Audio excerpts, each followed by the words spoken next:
In the heavyweight division at UFC 287, you got Chris Barnett coming in at 23-8, taking on Chase Sherman, who comes in at 16-11.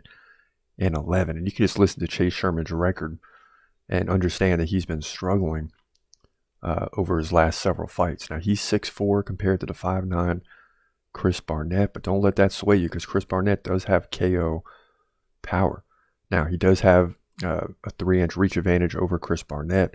Both guys fight right-handed. Chase Sherman is active, though. He lands 6.3 significant strikes per minute, which is crazy when the guy is 16-11, compared to 4.4 for Barnett. So he's going to land nearly 2 more significant strikes per minute, and neither guy lands takedowns really at all. Now, Beast Boy, a.k.a. Chris Barnett, has a 33% takedown defense, not very good. He did beat Jake Collier in his last fight by KO, and that's what I'm trying to tell you. He's got KO power. He lost to Martin Budai by decision and beat Gian Vellante by KO. So he's won 2 of his last 3. Now, Chase Sherman, on the other hand, 66% takedown defense. He lost to Waldo Cortez Acosta by decision.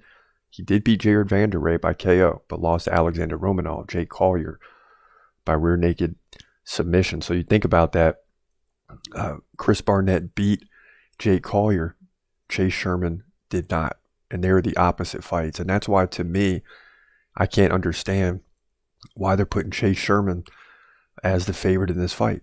I mean, people were laying more on Chase Sherman, despite the fact that they have a common opponent, one of which dominated Chase Sherman, and Chris Barnett dominated that common opponent. So it's real easy for me. Forget the stats in this one. Chris Barnett comes in. He might look short, a little sloppy as a fighter, but he lands big punches at any given time.